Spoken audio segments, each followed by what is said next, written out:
Hello everyone, Atram here, and I am doing a pre-release for Khans of Tarkir. So, this should be fun. Currently I have my stuff sorted by rarity just to see what we have available. So, I have 1, 2, 3, 4, 5, 6, 7 rares. I picked Abzan, so I guess my promo rare is my High Sentinels of Erishin, which is an insane creature in this format.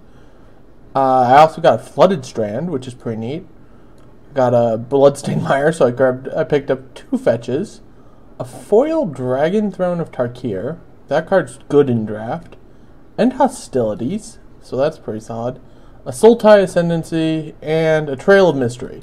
Neither of those I plan on really using, so let's see what this High Sentinels can bring us. You can also run End Hostilities in white, so let's sort by color. So our white has quite a solid chunk here. So let's see what all we got. We got a morph guy that's pretty playable. Any morph is almost just straight playable. Almost. Take Up Arms is a solid card. This is one of those morphs that I really don't want to play by will. Dazzling Ramparts can be good, but we'll see. Timely Hordemate can be good depending on the deck. So here, we'll put, I'm just quickly shifting stuff around. So things that I wouldn't mind playing, I'm actually going to put here. Things that I'd like to play, I'm going to put here. And things that I'm a little iffy about, I'll put there. So that card can be insane. That card's really good. That card's really good. That card's really good. That guy's good. That guy can kind of go over there. That's the sideboard card, so we'll put it there, and we have Double Defiant Strike. So the white that I would like to play, Timely Hordemate I have to consider, because it all actually depends on how the deck ends up. So the straight part of my white that I'd like to play is just those 8 cards, which is a solid little white base. Let's see what our black adds. Our black gives us a pair of Disowned Ancestors, which is really nice. It gives us a Merrill Nightblade, which is a good guy there. Gives us a pair of Throttles as removal. A Rite of the Serpent. And what else does it do? Ruthless Ripper's playable. We have a Chief of the Edge, which helps if we can get enough warriors. Like we have Warrior. Rush of Battle works well with warriors, but I only have a few warriors so far. But Chief of the Edge is just a straight up playable card on its own too, so that's definitely something to consider. Shambling Attendants isn't the worst. It's definitely playable. I'm not a huge fan of Swarm of Bloodflies or Rotting Mastodons. Unyielding Krumar is pretty good. Raider Spoils can be solid. I don't want to play Dutiful Returns. I'm not a huge fan of Keru Bloodsucker, but he's playable. Debilitating Injury can be fine. Ruthless Ripper can be fine. So those are all cards that can be pretty decent. Woolly Loxodons are playable. Savage Punch is pretty solid. Kintree Warden is only so-so. So we'll stick him over here. Highland Game is playable, but again, it's a so-so card. Double Alpine Grizzly. Grizzly can be good, but it can also be pretty bad. If I was to play Abzan, I'd probably use some combo of... I'd want that in as well. Okay, so let's sort this by converted mana cost. This is by converted mana cost. 16 creatures, 27 cards here, so we'd cut a few. I'd actually keep the Ruthless Ripper. That card's pretty solid. I would probably cut... Rite of the Serpent's alright. Actually, having 1 Rite of the Serpent and 2 Throttles is probably fine. Do I want Raider Spoils in this? I mean, it gives all my guys +1/+0 and makes the Warriors have Underworld Connections effect, which is pretty cool. And I have 1, 2, 3, 4... 5, 6, 7 warriors, but these ones are most likely just to be morphs forever. Raider Spoils would get cut. Debilitating Injury is fine, but I don't necessarily know if I want it. I don't know. Rush of Battle is good even if you're low on warriors. If you even have one warrior, when you cast Rush of Battle, it's really powerful. Just giving the +2/+1 is just really good, and then giving lifelink can just be nuts in this format. So definitely gonna keep that. I guess I'd cut Debilitating Injury. I mean, the card's, well, nah, the card's actually pretty decent. What would I cut? Dang. I mean, the Grizzlies are all right. Actually, I do like them though. They do trade with other little creatures though. They're one of those hit or miss cards in this format. End Hostilities is a good enough card that I wouldn't want to take it out. Also, I missed out on my Dragon Throne of Tarkir, which is a card I would want in here. So, probably take out Smite the Monstrous, because that card is limited sometimes by what it can actually kill, because it requires a big creature. 1, 2, 3, 4, 5, 6, 7, 11, 12 ways to flip this thing. That's fine. Actually, I'd probably cut the Shambling Attendants. They're only so-so. I would then cut... Yeah, I'm going to cut the Debilitating Injury. I've been mulling over it for a bit, and I would cut that. And then, as one last cut, I wouldn't want to necessarily cut a creature. So I'd want to cut one of my non-creature spells, which in this case would be Feat of Resistance, Savage Punch, the Dragon Throne, which I don't really want to cut, Rush of Battle, which I really don't want to cut necessarily, and Hostilities I could cut, but it's one of those cards where when you cut it, you're like, alright, well, I cut that card, but do I really want to cut that card?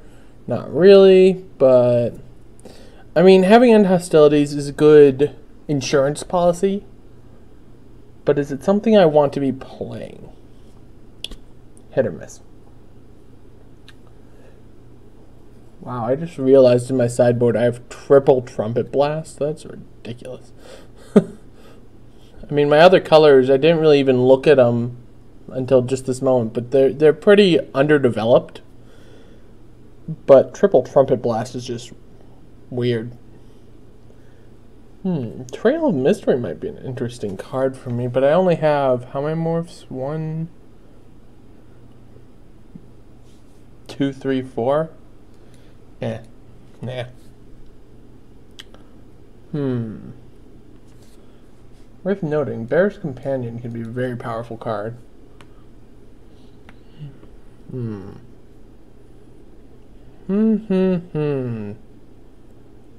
Lots of decisions, apparently. I need to cut one card, and I don't want it to be a creature card. So let's bring this down and take a look here then. So we have Savage Punch, Feat of Resistance, Dragon Throne, Rush of Battle, Incremental Growth, Throttle, Right, and Hostilities. So, let's see. Most of the time I'm going to be playing these guys as a morph and then flipping them. So this would be the only actual double green card. But Incremental Growth can just win a game out of nowhere.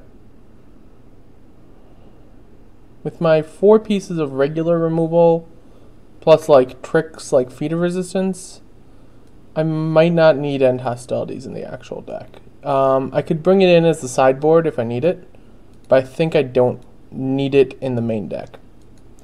So let's take a look here. Let's see. Alright, so with lands we'd get Sand Steep Citadel, Blossoming Sands, Nomad Outpost I could use because it gets white and black. Scoured Barrens gets me white and black. Rugged Highlands doesn't give me anything I need. Dismal Backwater doesn't really give me anything I need.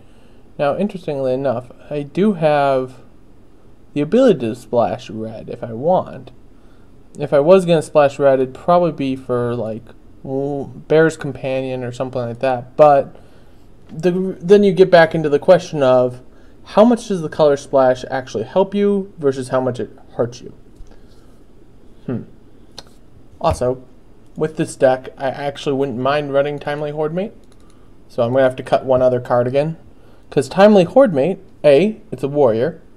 B, it gets back any one of these 5 creatures, which is enough creatures that it's worth keeping in mind. At this point here, I'd say I'm probably just going to cut one of these Alpine Grizzlies. So we'll just replace an Alpine Grizzly with a Timely Hordemate.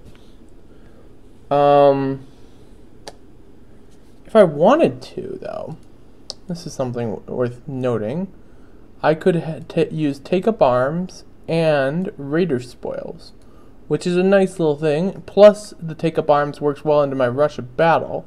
So if we bring both of these in, we can then take out something like Incremental Growth, because we really don't need Incremental Growth. And now we're looking at still being... I need to cut probably one more card. I'd probably cut Ruthless Ripper. It's an alright card. I mean, it's a 1/1 with Death Touch, which isn't straight bad. But I would like to have the make 3 guys instead of 1. Especially with Raider Spoils and with other things. And like the Dragon Throne works really well when you have more creatures on the field. And Rush of Battle works well with this. I think I like this build. So... we're going to try this. I'm going to add some mana here. Let's see. So it's saying 4/4/4. Alright. Well, that's because I have 4 lands that produce black already in there. So that makes sense. Okay. So 4/4/4.